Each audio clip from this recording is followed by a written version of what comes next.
வணக்கம், ரூப்நாதன் பேசுகிறேன். இது வரைக்கும் என்னோடய சேனலை சப்ஸ்கிரைப் பண்ணலைன்னா சப்ஸ்கிரைப் பண்ணுங்கள், லைக் பண்ணுங்கள், ஷேர் பண்ணுங்கள். சக ஏசி தொழிலாளர்களுக்கு ஷேர் பண்ணுங்கள். இந்த பதிவில் டுவெல் இன்வெர்டர் ஏசி எல்ஜி 1.5 டன்னு.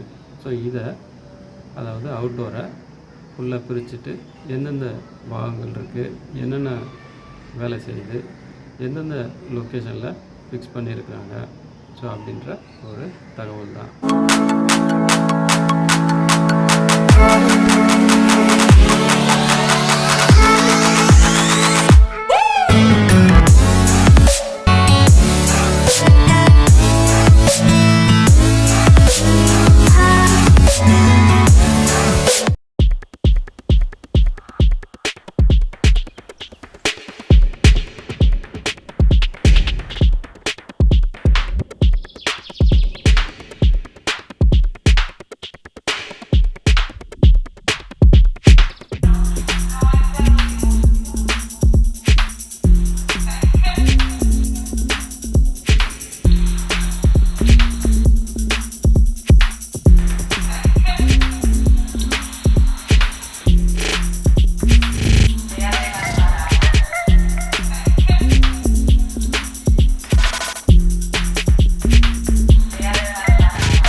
பிரிச்சாச்சு. ஒவ்வொரு பார்ட்ஸாக நம்ம இப்போ பார்ப்போம்.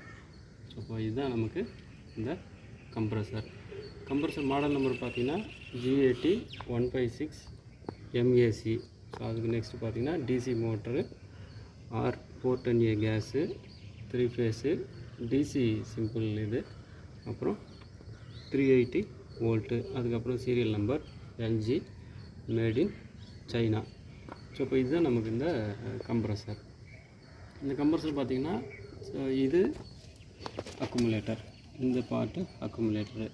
ஸோ செக்ஷன் லைன் மூலயமா இந்த யூட்ராப் வழியாக அக்குமுலேட்டருக்கு வரும். அக்குமுலேட்டருக்கு வர கேஸு கம்ப்ரஸருக்குள்ளே என்டர் ஆகிட்டு ஹை ப்ரெஷர் ஹை டெம்பரேச்சராக டிஸ்சார்ஜ் லைன் வழியாக திரும்ப பார்த்திங்கன்னா இங்கே ஒரு யூட்ராப் இருக்குது. ஸோ இது வழியாக நமக்கு ஸ்ட்ரெயிட்டாக கண்டென்சருக்கு வந்துடும். சரி, இப்போ இந்த கம்ப்ரஸரில் இது பார்த்திங்கன்னா அந்த டெர்மினல், அதாவது UVW. நம்ம முன்னாடி பார்ப்போம், CSR பார்ப்போம். இது இன்வெர்டர் கம்ப்ரஸர் அப்படின்றதுனால இது UVW. சரி, அதுக்கப்புறம் பார்த்திங்கன்னா அந்த கம்ப்ரஸரு ரப்பர் புஷ்ஷில் சீட்டாக இருக்கும். ஸோ இதுதான் அந்த ரப்பர் புஷ்ஷு. ஸோ ரப்பர் புஷ்ஷில் சீட்டாக இருக்குது. இது 3 ரப்பர் புஷ்ஷு. ஸோ இப்போ இதை நம்ம என்ன சொல்லுவோம், 3 லெக் கம்ப்ரஸர். ஸோ இந்த ரப்பர் புஷ்ஷு பர்பஸ் என்னென்னு பார்த்தீங்கன்னா, இந்த கம்ப்ரஸர் ஆன் ஆஃப் டைமில் இந்த ஷேக்னஸ் கொடுக்கறதுக்காக இந்த கம்ப்ரஸர் இந்த ரப்பர் புஷ்ஷில் சீட் ஆகிருக்கும். ஸோ நெக்ஸ்ட்டு இந்த வெயிட் பார்த்திங்களா, அது வந்து வெயிட் இது 2 பக்கமும் இந்த லைனில் கனெக்ட் பண்ணியிருக்கிறாங்க, அதாவது மெயினாக செக்ஷனில் கனெக்ட் பண்ணிடுறாங்க. ஸோ இது டிஸ்சார்ஜை கவர் பண்ணிடுது. ஸோ இப்போ கம்ப்ரஸர் ஆன் ஆஃப் டைமில் ஏற்படுற வைப்ரேஷனை இந்த வெயிட்டு பேலன்ஸ் வெயிட்டாக இருக்கும். ஸோ இப்போ வைப்ரேஷனை கொஞ்சம் அரெஸ்ட் பண்ணணும். நெக்ஸ்ட்டு பார்த்திங்கன்னா இந்த யூட்ராப்பு செக்ஷன்லேயும் டிஸ்சார்ஜ்லேயும் இருக்குது. ஸோ அதுவும் கம்ப்ரஸர் ஆன் ஆஃப் டைமில் ஏற்படுற வைப்ரேஷன்லேருந்து நம்ம பைப் கனெக்ஷனை ஸோ இது கொஞ்சம் சேவ் பண்ணும், பாதுகாக்கும். டெர்மினல் கவர் பார்த்திங்கன்னா டெர்மினலை பாதுகாக்கிறதுக்கு இந்த கவர் இருக்கும். ஸோ மேலே நம்ம கேஸ்கட்டும் நெட்டும் போட்டு டைப் பண்ணுவோம். ப்ளஸ் இந்த கவருக்கு கீழே ஒரு கேஸ்கட். ஸோ இப்போ இந்த ஏன் இவ்வளோ சேஃப்டி இது கொடுக்குறாங்க அப்படின்னாக்கா, அட்மாஸ்பியர் ஏர் உள்ளே போயிட்டு இந்த டெர்மினல் கரோஷன் ஆகக்கூடாது அப்படின்றதுக்காக ஒரு பாதுகாப்புக்காக தான். ஸோ இந்த கேஸ்கட்டு ப்ளஸ் இந்த கவரு இந்த டெர்மினலில் கவர் பண்ணுறதுக்கு கொடுத்துருக்குறாங்க.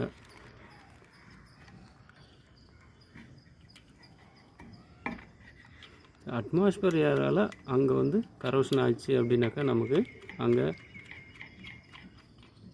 இந்த டெர்மினல் கம்ப்ரஸர் டெர்மினல் டேமேஜ் ஆகும். ஸோ அதை அவாய்ட் பண்ணுறதுக்கு தான் ஸோ இந்த மாதிரி ஒரு கேஸ்கட்டோட கேப்பு கொடுத்துருக்குறாங்க.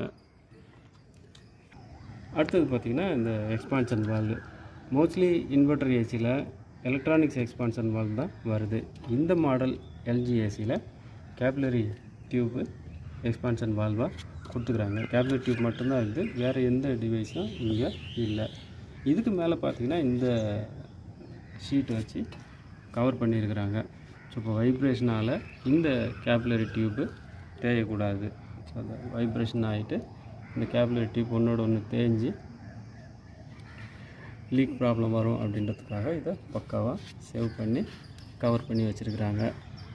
அவுட்டோரில் என்னென்ன சென்சார் இருக்குதுன்னு பார்ப்போம். டிஸ்சார்ஜ் சென்சாரு அது டிஸ்சார்ஜ் பைப்பில் கனெக்ட் பண்ணிக்கிறாங்க. டிஸ்சார்ஜ் சென்சாரு கம்ப்ரஸரோட டிஸ்சார்ஜ் லைனில் கனெக்ட் பண்ணியிருக்கிறாங்க. அடுத்தது பார்த்திங்கன்னா லிக்விட் லைன் சென்சாரு. ஸோ இப்போ லிக்விட் லைன் சென்சார் பார்த்திங்கன்னா கண்டென்சர் நடுவில் கனெக்ட் பண்ணியிருக்கிறாங்க. அடுத்தது பார்த்திங்கன்னா இது ஆம்பியன் சென்சாரு. ஸோ இப்போ அவுட்டோரில் பார்த்திங்கன்னா மொத்தம் இந்த 3 சென்சார் தான் இருக்குது. ஸோ இப்போ இது பார்த்திங்க அப்படின்னாக்கா ஆம்பியன் டெம்பரேச்சரை சென்ஸ் பண்ணோம். இப்போது இது பார்த்திங்கன்னா liquid line sensor. Liquid line டெம்பரேச்சரை இது சென்ஸ் பண்ணிகிட்ருக்கோம். சப்போஸ் நமக்கு கண்டென்சர் ஃபேனு சரியாக ஒர்க் பண்ணல, ஸோ அதே மாதிரி கண்டென்சேஷன் சரியாக நடக்கலைன்றபோது டெம்பரேச்சரை இது கரெக்டாக மெஷர் பண்ணிகிட்ருக்கோம். அடுத்தது அதே மாதிரி டிஸ்சார்ஜ் லைன் சென்சாரு. இந்த டிஸ்சார்ஜ் லைன் சென்சாரு கம்ப்ரஸர்லேருந்து வர கேஸு டெம்பரேச்சரை கரெக்டாக சென்ஸ் பண்ணிகிட்ருக்கோம். இந்த டிஸ்சார்ஜ் சென்சார் பார்த்திங்கன்னா ஓவர்லோடு மாதிரியும் ஆக்ட் பண்ணும். ஸோ இப்போ இது அளவுக்கு அதிகமாக ரெஃப்ரிஜரண்ட்டாகி வெளியில் வந்தது அப்படின்னா அதோட டெம்பரேச்சர் எடுத்து சென்ஸ் பண்ணி ஸோ சிஸ்டத்தை இது ஆஃப் பண்ணுறதுக்கு வழிவகை செய்யும்.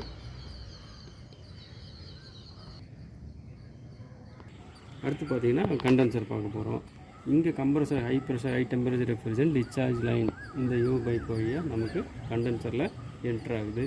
இந்த கண்டென்சர் பார்த்திங்க அப்படின்னாக்கா ஏர் கூல்டு கண்டென்சர் தான், fin and tube type condenser. So இப்போ ஏர் இங்கே சர்க்குலேட் ஆகிட்டு ஸோ இந்த பக்கமாக நமக்கு உள்ளே வரும். ஸோ இப்போ ஏர் இப்படி சர்க்குலேட் ஆகும்போது அட்மாஸ்பியர் ஏர் இப்படி வரும்போது கண்டென்சரில் இருக்கிற ஹீட்டை எடுத்துகிட்டு ஹீட் ஏர் நமக்கு வெளியில் வந்துடும். ஸோ அதுக்கு இங்கே இந்த இடத்துல ஃபிக்ஸ் பண்ணுற ஃபேனு நமக்கு யூஸ் ஆகும். இந்த ஃபேன் ரன் ஆகும்போது பின்னாடி இருக்கிற ஏரை செக் பண்ணி ஸோ இந்த பக்கம் மூவ் பண்ணோம். இந்த மாதிரி ஏர் சர்க்குலேஷன் இருக்கணும் அப்படின்றதுக்காக தான் இந்த இடத்துல நமக்கு கேப்பு கொடுக்கணும். ஸோ இப்போ இந்த கேப் இருந்தால் தான் ஃப்ரீயாக ஏர் சர்க்குலேட் ஆகும். ஸோ இப்போ இங்கே பார்த்திங்கன்னா நல்லா தெரியும். ஸோ இப்போ இந்த இடத்துல பார்த்திங்கன்னா மேக்ஸிமம் நம்ம எந்த அளவுக்கு இந்த ஸ்டாண்டில் முன்னாடி ஏசி இழுத்து ஃபிக்ஸ் பண்ண முடியுமோ அந்தளவுக்கு ஃபிக்ஸ் பண்ணலாம். இங்கே கூட ஏசி ஃபிக்ஸ் பண்ணலாம். ஆனால் இங்கே ஃபிக்ஸ் பண்ணோம் அப்படின்னா இந்த ஏரியாவில் இருக்கிற கேப்பு நமக்கு கம்மியாக கிடைக்கும். ஸோ அதனால் ஸ்டாண்டில் நம்ம ஏசி ஃபிக்ஸ் பண்ணும்பொழுது மேக்ஸிமம் லாஸ்ட்டில் ஃபிக்ஸ் பண்ணோம் அப்படின்னாக்கா மேக்ஸிமம் ஏரியாவை நம்ம இங்கே கவர் பண்ணலாம். இங்கே கவர் பண்ணுறதுனால இந்த ஏர் சர்க்குலேஷன் கொஞ்சம் ஃப்ரீயாக இருக்கும். இது ஒன்றும் பிளாஸ்டிக் ஒன்றும் இல்லைங்க. இது இந்த நமக்கு 2 பார்ட்டாக இருக்குது கண்டென்சர். ஸோ இப்போ அது வைப்ரேஷன் ஆகக்கூடாது, மூவ் ஆகக்கூடாதுன்றதுக்காக இந்த பிளாஸ்டிக் வச்சு லாக் பண்ணியிருக்கிறாங்க. ஸோ இப்போ இந்த இதுதான் நமக்கு அந்த கண்டென்சர் கேட்குற கண்டென்சர் ஃபேன் மோட்ரு. ஸோ இப்போ இந்த மோட்ரு பார்த்திங்கன்னா அந்த ஃபேனை ரன் பண்ணுறதுக்காக, ஸோ அதாவது நம்ம இந்த கண்டென்சரை கூல் பண்ணுறதுக்காக ஏர் சர்க்குலேஷன் பண்ணுறதுக்காக யூஸ் பண்ணுற கண்டென்சர் ஃபேன் மோட்ரு. இந்த ஃபேன் மோட்ரு ஸோ இப்போ இது மாடல் நம்பரு. ஸோ இப்போ இது பார்த்திங்கன்னா 220 to 240 volt 50 hertz 4 Bholu. Amps பார்த்திங்கன்னா 0.42 ஆம்ஸு 40 வாட்ஸு. இது இன்வெர்டர் ஏசி தான், பட் இருந்தாலும் கண்டென்சருக்கு பார்த்தீங்கன்னா இங்கே ஏசி மோட்டார் தான் கொடுத்துக்கிறாங்க. ஸோ ப்ளஸ் இது பார்த்தீங்கன்னா எம்எஃப்டி 4 எம்எஃப்டி ரன்னிங் கெப்பாசிட்டி கொடுத்துக்கிறாங்க. ஸோ அப்போ இது பிஎஸ்சி சர்க்யூட். ஸோ இப்போ இந்த கெப்பாசிட்டி பார்த்தீங்கன்னா அந்த பிசிபி போர்டு பின்னாடியே கொடுத்துக்கிறாங்க. டைரெக்ஷன் பார்த்தீங்க அப்படின்னாக்கா கிளாக் வைஸு. இது அந்த கண்டென்சர் ஃபேனு. ஸோ இப்போ இது ஏன் நமக்கு வந்து இங்கே எல்லா மோட்டர்லேயும் டைரெக்ஷன் கொடுத்துருக்காங்க பார்த்தீங்கன்னா, இப்போ இந்த ஃபேன் இந்த மாதிரி இருக்குது அப்படின்னாக்கா, ஸோ இப்போ இது கிளாக் வைஸில் ஓடினா தான் ஏரை இந்த பக்கம் நமக்கு சர்க்குலேட் பண்ணணும். ஸோ இப்போ இதுவே ஆன்டி கிளாக் வைஸில் ஓடிச்சு அப்படின்னாக்கா இந்த ப்ராசஸே நடக்காது. ஸோ அதாவது ஏரை நமக்கு சர்க்குலேட் பண்ணாது. ஸோ இப்போது இதை ஐடென்டிஃபிகேஷன் பண்ணுறதுக்காக தான் எல்லா மோட்டார்லேயும் நமக்கு இந்த டைரெக்ஷன் கொடுத்துக்கிறாங்க. ஸோ அதாவது பிளேடு எந்த டைரெக்ஷனில் மூவ் ஆகணும் அப்படின்றதுக்காக அந்த டைரெக்ஷன் நமக்கு கொடுத்துக்கிறாங்க. ஸோ அதே மாதிரி இந்த ஃபேன் மோட்டர் ஷாஃப்ட்டில் இந்த கட்டுக்கு பார்த்திங்களா, இந்த கட்டு இந்த ஃபேனு கரெக்டாக இந்த ஃபேன்லேயும் அந்த ஸ்டெப் இருக்கும். அந்த ஸ்டெப்பு அந்த ஃபேனில் போயிட்டு ஃபேன் மோட்டரில் கரெக்டாக நமக்கு உட்காரணும். ஸோ அது இப்படி ஃபிக்ஸ் பண்ணும்போது நமக்கு தெரியாது. அப்போது அது ஸ்டெப்பு எந்த இடத்துல இருக்கோ அந்த இடத்துல இங்கே பார்த்திங்கன்னா ஒரு ஏரோ மார்க் இருக்கும். அந்த ஏரோ மார்க்கில் தான் ஃபேனோட ஸ்டெப் இருக்கும். ஸோ அப்போது கண்டென்சர் ஃபேன் மோட்டர் ஷாஃப்ட்டை நம்ம நேராக வச்சுக்கிட்டு அதுக்கு நேராக வச்சுக்கிட்டு இந்த பக்கம் வச்சு நம்ம உள்ளே மூவ் பண்ணும்போது ஈஸியாக போயிடும். இதுதான் அந்த ரியாக்டர் மட்டும் தனியாக போர்டில் கொடுக்காம தனியாக எடுத்து கொடுத்துருக்குறாங்க.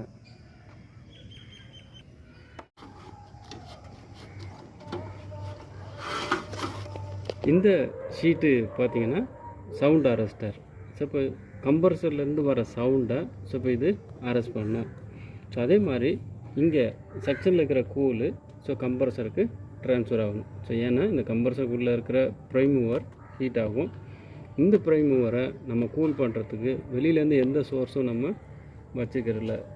ஸோ அதை ரெஃப்ரிஜரண்ட்லேயே அதாவது செக்ஷனில் வர லோ ப்ரெஷர் லோ டெம்பரேச்சர் ரெஃப்ரிஜரண்ட்டால் இந்த கம்ப்ரஸர் கூல் ஆகுது. ஸோ அப்போ நம்ம இதை ஃபுல்லாக கவர் பண்ணும்போது அக்குமுலேட்டரில் இருக்கிற கூலு இந்த கம்ப்ரஸருக்கு ஹீட் ட்ரான்ஸ்ஃபர் ஆகிட்டு ஸோ இந்த கம்ப்ரஸர் கூல் ஆகும். ஸோ இப்போ மல்டிபர்பஸ் தான் இந்த கவர் பார்த்திங்க அப்படின்னாக்கா மல்டிபர்பஸ் கவரு. இப்போ வெளியில் இருக்கிற ஷீட்டு இப்போ போடுறேன். ஸோ இப்போ இது பார்த்திங்க அப்படின்னா கம்ப்ரஸருக்கு ஒரு சேஃப்டி மாதிரி தான். ஸோ இப்போ ஹீட்டு ட்ரான்ஸ்ஃபர் ஆகாமல் ஏசிக்கு பின்னாடி இந்த ஸ்டெப்பு பார்த்திங்கன்னா கம்ப்ரஸர் நியர்பை கம்ப்ரஸர் சைடில் இந்த ஸ்டெப்பு கொடுத்துக்கிறாங்க. ஸோ இப்போ இது ஒன்றும் இல்லைங்க, ஏர் உள்ளே போகிறதுக்கு தான். இப்போ இது இந்த வழியாக ஏர் உள்ளே போயிட்டு இங்கே நம்ம மேலே இருக்கிற அந்த பிசி போட கூல் பண்ணிவிட்டு ஸோ கண்டென்சர் ஃபேன் வழியாக நமக்கு வெளியில் போயிடும். ஸோ இப்போ அதுக்காக தான் நம்ம இந்த ஏசியை செவுத்தை ஒட்டி ஃபிக்ஸ் பண்ணும்பொழுது இதில் போகிற ஏரும் நமக்கு தடைப்படும். ஸோ அதனால் மேக்ஸிமம் நம்ம சேனலில் ஃபிக்ஸ் பண்ணும்பொழுது எவ்வளோ முன்னாடி யூனிட்டை ஃபிக்ஸ் பண்ணுமோ அவ்வளோக்கு முன்னாடி ஃபிக்ஸ் பண்ணுறது நல்லது. ஸோ இப்போ இந்த ஏரு இது வழியாக உள்ளே என்ட்ராகிட்டு பிசி போட கூல் பண்ணி வெளியில் போகிறதுக்காக தான் இந்த இடத்துல கட்டு கொடுத்துக்கிறாங்க. ஸோ இப்போ இது எல்ஜியில் ஒவ்வொரு மாடல்லையும் ஒவ்வொரு இடத்துல ஒவ்வொரு டிசைனில் கொடுத்துருப்பாங்க. ஸோ இதாங்க அந்த பிசி போர்டு. இந்த கண்டென்சரோட ஃபேன் மோட்டர் கெப்பாசிட்டி பின்னாடி கொடுத்துருக்குறாங்க. ஸோ மீதி இந்த பிசி போர்டு எல்லாமே இதுக்குள்ளே அட்டாச் பண்ணி வச்சுருக்கிறாங்க.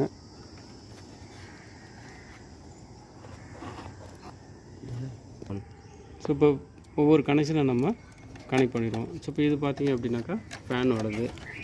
இப்போ ஃபேனு கனெக்ட் பண்ணுறோம் ஃபஸ்ட்டு.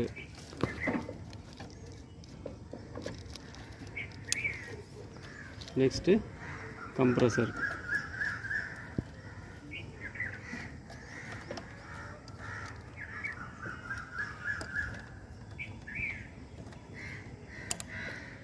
கம்ப்ரஸரை கனெக்ட் பண்ணியாச்சு. அடுத்தது பார்த்திங்கன்னா ஒவ்வொரு சென்சாரு. இந்த சென்சாரில் கனெக்ட் பண்ணும்போது பார்த்திங்கன்னா எல்லாமே கலர் கோடு இருக்குது. ஸோ இப்போ ஒயிட் எடுத்து நான் ஒயிட்டில் கனெக்ட் பண்ணுறேன். அப்படி கனெக்ட் பண்ணும்போது இது எதோட சென்சார்னு பார்த்திங்கன்னா ஆம்பியன் சென்சாரும் லிக்விட் சென்சாரும். அடுத்து சென்சார் பார்த்தீங்கன்னா ஸோ இப்போ இது அடுத்தது பார்த்தீங்கன்னா எல்லோ, இது வந்து டிஸ்சார்ஜ் சென்சாரு. ஸோ இப்போ இதில் கனெக்ட் பண்ணுறேன். அடுத்து பார்த்தீங்கன்னா ரியாக்டர் கனெக்ட் பண்ணேன். ரியாக்டர் ஸோ இப்போ எல்லாம் கனெக்ட் பண்ணியாச்சு. எல்லாம் ஒரு வாட்டி கனெக்ட் பண்ணிட்டோமா அப்படின்னு செக் பண்ணுறேன். நம்ம ரிமூவ் பண்ணது 2 சென்சார் தான், அதாவது லிக்விட் சென்சாரும் ஆம்பியன்ட் சென்சாரும். ஸோ இப்போ இது வந்து டிஸ்சார்ஜ் பைப் சென்சாரு. ஸோ இப்போது கம்ப்ரஸரு, ரியாக்டரு, ஃபேனு ஸோ எல்லாம் கனெக்ட் பண்ணியாச்சு. ஸோ இப்போ எங்கேயும் டச் ஆகலை. ஸோ இப்போ எந்த வித டிஸ்டர்பன்ஸ் இருக்குதா அப்படின்றத ஒரு வாட்டி டபுள் செக் பண்ணிக்கலாம். ஸோ இப்போது நம்ம இப்போ எலக்ட்ரிக்கல் கனெக்ஷனை கொடுக்க போகிறோம். ஸோ அதாவது இன்டோர்லேருந்து கனெக்ஷன் வருது, அதை கனெக்ட் பண்ணுறோம். இப்போ இதில் பார்த்திங்க அப்படின்னா வார்னிங் அப்படின்ட்டு ஏதோ கொடுத்துக்கிறாங்க பார்த்தீங்கன்னா, இம்ப்ராப்பர் கனெக்ஷன், அது மாதிரி ஏதாவது ராங் கனெக்ஷன் பண்ணாக்கா shock, death, injury R fire. So இப்போ எலக்ட்ரிக்கலில் நம்ம கொஞ்சம் சேஃபாக இருக்கணும். ஒயரிங் டயக்ராம் இங்கே கொடுத்துருக்குது. ஸோ அதே மாதிரி நம்ம கனெக்ட் பண்ணோம். லைனு, நியூட்ரலு, இது கம்யூனிகேஷன். ஸோ இப்போ இது கரெக்டாக கனெக்ட் பண்ணணும். சப்போஸ் நிறையா வர இடத்துல நமக்கு கன்ஃபியூஸ் ஆகும் அப்படின்ற போது என்ன பண்ணலான்னா, கயிட்டுறதுக்கு முன்னாடி ஒரு ஃபோட்டோ எடுத்துக்கங்க. ஃபோட்டோ எடுத்து ஸோ அதுக்கப்புறம் நம்ம ரீஃபிக்ஸ் பண்ணும்பொழுது ஸோ அதே மாதிரி ஃபிக்ஸ் பண்ணிக்கிறது நல்லது. தேவையில்லாமல் கன்ஃபியூஸ் ஆகிறதுக்கு வாய்ப்பு இருக்காது. ஸோ அதே மாதிரி எர்த்து பார்த்திங்கன்னா, இங்கேயே பார்த்திங்கன்னா போர்டுக்கே டபுள் எர்த்து கொடுத்துக்கிறாங்க. ஸோ அப்போ இது யூனிட்டுக்கு எர்த்து. ஸோ இப்போ இங்கேயே பார்த்திங்கன்னா 3 எர்த்து கொடுத்துக்கிறாங்க. ஸோ இப்போது இன்வெர்ட்டர் ஏசியை பொறுத்த வரைக்கும் எர்த்திங் வந்து ரொம்பவும் முக்கியமானது. எர்த்து ப்ராப்பராக இல்லை அப்படின்னாக்கா ஒரு சில யூனிட்டில் அது ஆட்டோமேட்டிக்காக எரர் காமிக்கும். ஸோ அதனால் இன்வெர்ட்டர் ஏசியாக இருந்தது அப்படின்னா எர்த்திங் நம்ம ப்ராப்பராக கனெக்ட் பண்ணிக்கிறது நல்லது. நம்ம ஏசி ஃபிக்ஸ் பண்ணுற இடத்துலையும் நம்ம வீட்லேயும் எர்த்திங் இருக்கா அப்படின்றத நம்ம ஒரு வாட்டி பக்காவாக செக் பண்ணிவிட்டு கனெக்ட் பண்ணுறது நல்லது. ஃபின்ஸு கொடுத்துருக்குறாங்க. இந்த ஃபின்ஸு பார்த்திங்கன்னா இங்கே இருக்கிற 2 பார்ட்டையும் நமக்கு கூல் பண்ணோம். ஸோ இப்போது கண்டென்சர் ஃபேனு ரன் ஆகும்பொழுது அது மூலிமா நமக்கு ஏரு இந்த ஃபின்ஸில் சர்க்குலேட் ஆகிட்டு பிசி போர்டில் இருக்கிற ஐபிஎம்மும் ரெக்டிஃபயரும் ஸோ இந்த இம்பார்ட்டன்ட் பார்ட்ஸை நமக்கு கூல் பண்ணுறதுக்காக இந்த டிவைஸ் ஃபின்ஸு கொடுத்துருக்குறாங்க.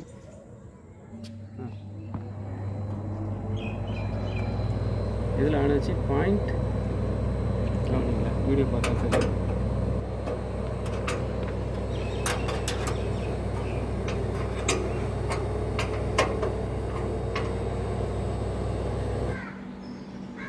வீடியோவை கட் பண்ணாமல் பார்த்துருப்பீங்கன்னு நினைக்கிறேன். ஓரளவு அவுட்டோரில் உள்ளே பிரித்து எக்ஸ்பிளைன் பண்ணிக்கிறேன். இது வரைக்கும் சேனலை சப்ஸ்கிரைப் பண்ணலைன்னா சப்ஸ்கிரைப் பண்ணுங்கள். உங்கள் சக ஏசி தொழிலாளருக்கு ஷேர் பண்ணுங்கள், லைக் பண்ணுங்கள், சப்போர்ட் பண்ணுங்கள். மீண்டும் அடுத்த ஒரு நல்ல பதிவில் சந்திப்போம். நன்றி, வணக்கம்.